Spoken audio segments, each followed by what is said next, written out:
برای دوستان، من یانی اعظمی هستم که دارم گزارش تهیه میکنم. امروز 32مین روز اعتصاب قضای صدیق حمید صادقی و وحید فرشباف هستش و همینطور که میبینید بچه‌ها نای ایستادن رو ندارن در اینجا و امروز دمای هوا بالای 40 درجه بودش و هنوزم که هنوزه نه UN نه کشور یونان هیچ اهمیتی نمیده به این کار عزیزان و تا قصد کشتن این عزیزان رو داره حقیقتش، بدون رو درواسی بهتون بگم و هنوزم که هنوزه جواب به این عزیزان ندادن. اوکی، من گفته و خواسته این دو عزیز رو براتون میخونم که روی کاغذ آوردن که من براتون میخونم.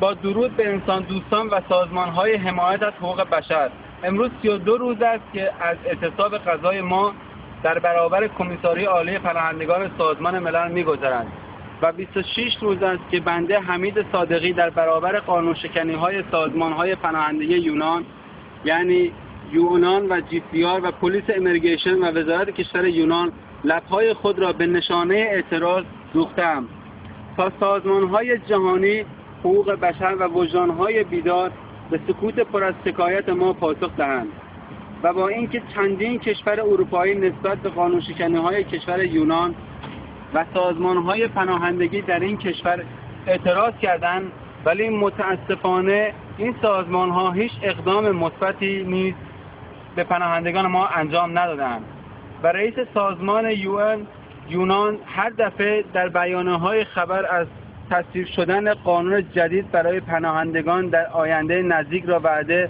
و وعید می‌دهد، در صورتی که بنده حمید صادقی 5 سال است و حمید فرشباف که 8 سال است در این کشور هستیم.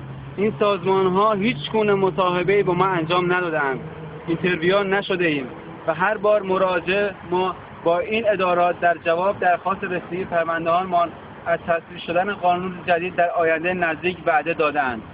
و جالب این که عده انگشت شماری به صورت رابطه‌ای از این سازمان‌ها مدارک پناهندگی سیاسی گرفته‌اند. سوال بنده این است: اگر قانون مصاحبه و اینترویو در این سازمان‌ها برای عده انگشت شمار صورت گرفته و در جواب به مصاحبه نشدن ما از قانون جدید صحبت به میان می‌آورند، چرا قانون مصاحبه و اینترویو برای افرادی که بعد از ما وارد این کشور شدند صورت گرفته و به ما از قانون جدید می‌گویند؟ آقای دیدبان حقوق بشر، خوب گوش کنید. آقای دیدبان حقوق بشر، خوب گوش کنید. ما نه مجرم و تعبیدی و برده نیستیم. ما پناهنده هستیم و متقاضی مدرک پناهندگی خویش هستیم و به خاطر نقض حقوق پناهندگی در این کشور اعتصاب و اعتراض خود را اعلام کرده ایم. ولی متاسفانه به خاطر قانونمند نبودن این ادارات و از طرفی بومی بودن کارکنان این ادارات پناهندگی در کشور یونان و داشتن تفکر راستیسمی نسبت به حقوق پناهندگان ما، احجاف و حق ما را پایمال می‌کنند. لطفاً ما درخواست داریم از دیدبان حقوق بشر و یک گروه بی‌طرف و وکیل‌های غیر یونانی به داد ما برسند. احمد جان لطفاً اینو بگید جلوی من که قشنگ یه بار بهشون بگم.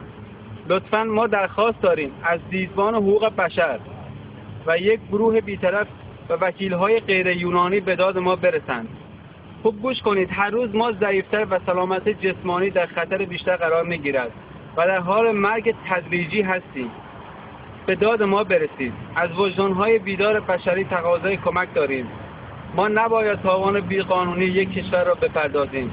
با تشکر از همه انسان دوستان و حمایت کنندگان از حقوق بشر. همچنین میخوام که شماره تلفن حمید صادقی و وحید فرشباف برای شما بگم.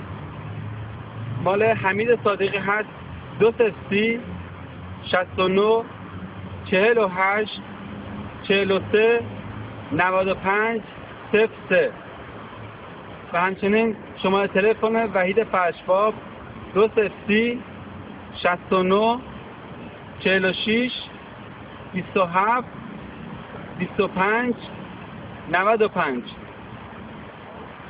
و همچنین از دوستان عزیزی که تو کشور آلمان تو برلین جلوی سفارت یونان تظاهرات و پروتست کردن به خاطر این عزیزان واقعا سپاسگزاریم. خدا قوت بهتون میدیم و ممنون سپاسگزاریم از حمایت همه تک تک شما عزیزانی که توی فیسبوک از این عزیزان حمایت میکنید. ممنونتون.